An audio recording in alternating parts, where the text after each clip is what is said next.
Hi, this is Jamie from M&M Tools and Machinery, and today we're going to replace the bearings on your typical DeWALT Miter Saw. First we're going to remove the belt cover.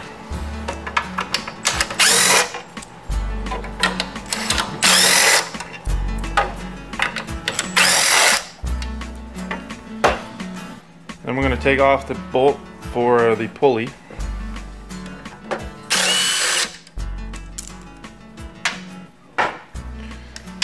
And then we need to loosen up these 4 screws.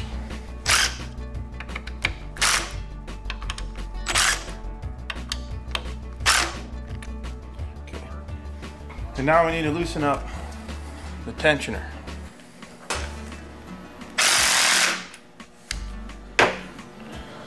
That will take all the tension off your belt so we can get this out of the way.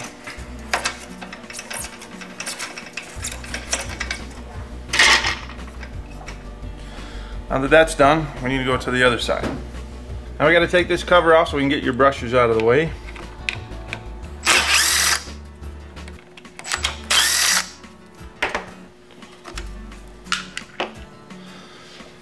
And you can simply just pull them back and let the spring flop down behind it.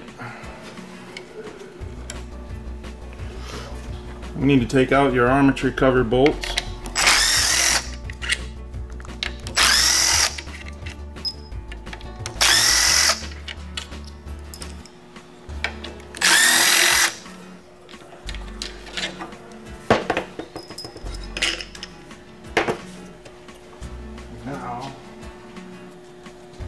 Now we just need to push this out from the back.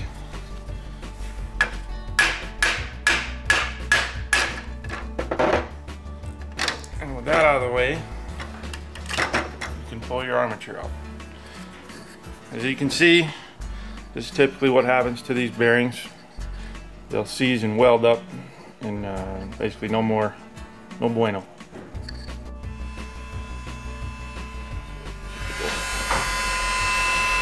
Typical bearing burned out. So we need to heat up this pulley just a little bit.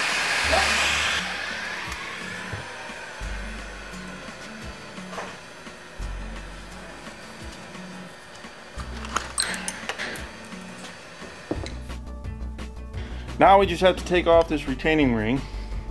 And back here's a little knob you can just grab a hold, pry it out with your little screwdriver and lift it up. And then you can walk it up all the way around.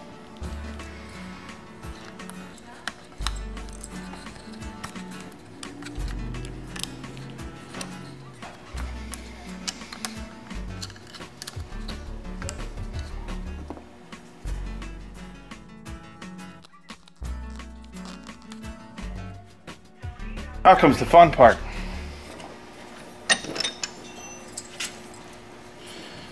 We got to crack this bearing,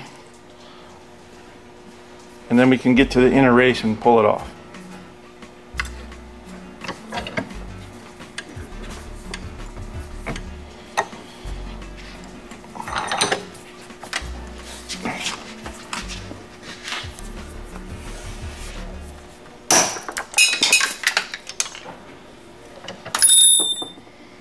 You will need access to some sort of a vise that will allow you to pinch that bearing and split it in half. Now you'll need a small bearing puller, which you can get at most tool supply places.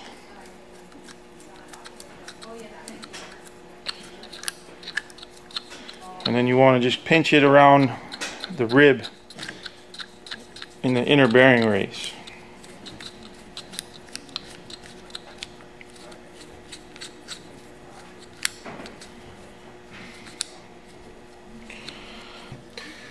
Now there's a few different ways you can go about pulling this off of here. You can rig up a device to hold this in a shop vise, bench vise. A lot of people tend to hit this with a hammer. Don't do that. You'll peen it over. You can use a punch, a brass punch. A lot of guys will put the screw back in it and punch that.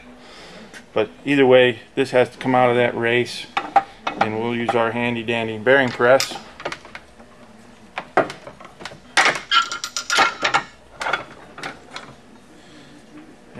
comes.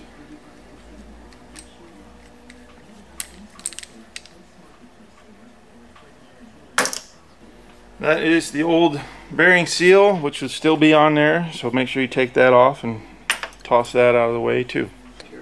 The back bearing, you can do the same way, same tool. Just get underneath it so you can pinch it.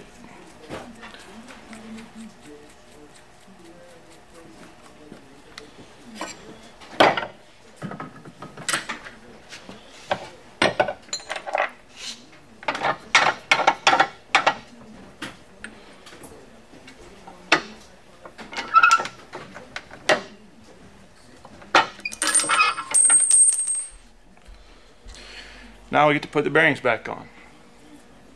Here's your new bearing. Goes back on the same way it came off. With our press here, we can do them both at the same time. We can put the other one on there and get it ready. And then just throw that one in there. And one quick squeeze back together. And we're back in business. Now we don't really need the vise for this next step, however it helps to be able to have both hands free. You have to put this ring back on. So we can start with the leg, start that around the one edge, and then just kind of walk it around. Once it's all the way around and on, just shove it down and it locks right in that groove. And then we take your pulley. You got a keyway on each side, just make sure you line it up. This will have to get tapped on. I like to use something, you can use a block of wood or a soft faced hammer. And then yes, give me that last part again. When you go to put this back on, you can use a block of wood or a soft faced hammer, but it's just got to get tapped back down till it's flush. And then we have to put the keys back in. They usually drop right in. And while that's out, you have it locked, clamped in, you can put the bolt back on.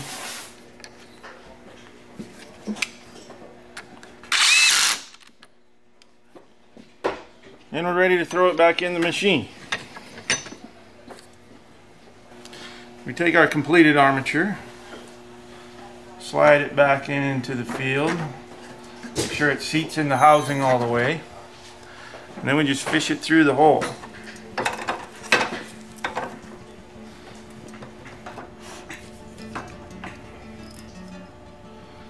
Now when you put these bolts back in, you have to kind of tighten them in a pattern. So it pulls the bearing back into the housing.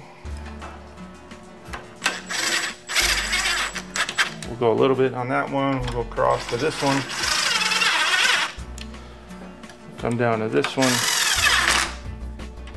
and then up here.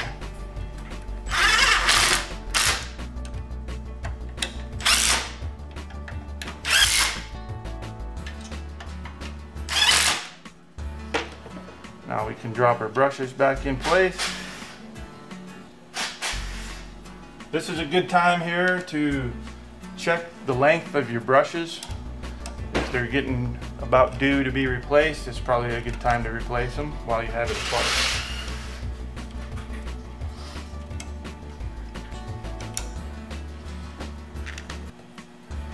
We can throw our cover back on.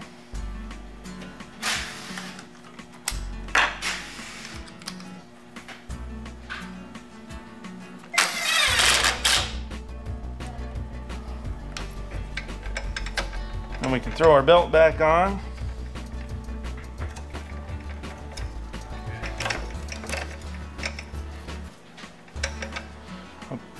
Typically why these bearings fail is because at the factory they seem to put way too much tension on the belt. So if you've got a brand new saw or if it's never been serviced, plan on having this bearing serviced. When we tighten it up, we don't put as much tension on it. Still has plenty of traction. However, it seems to be safer if you have a kickback. It will allow the motor to slip on the belt as opposed to forcing all that power into the blade. Now we got to tighten it back down. That's usually plenty of tension right there.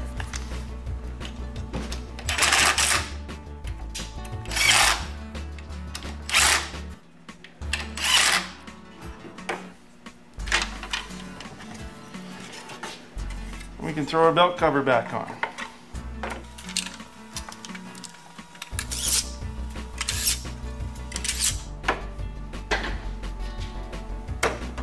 And that is that. Let's see if we did our job right.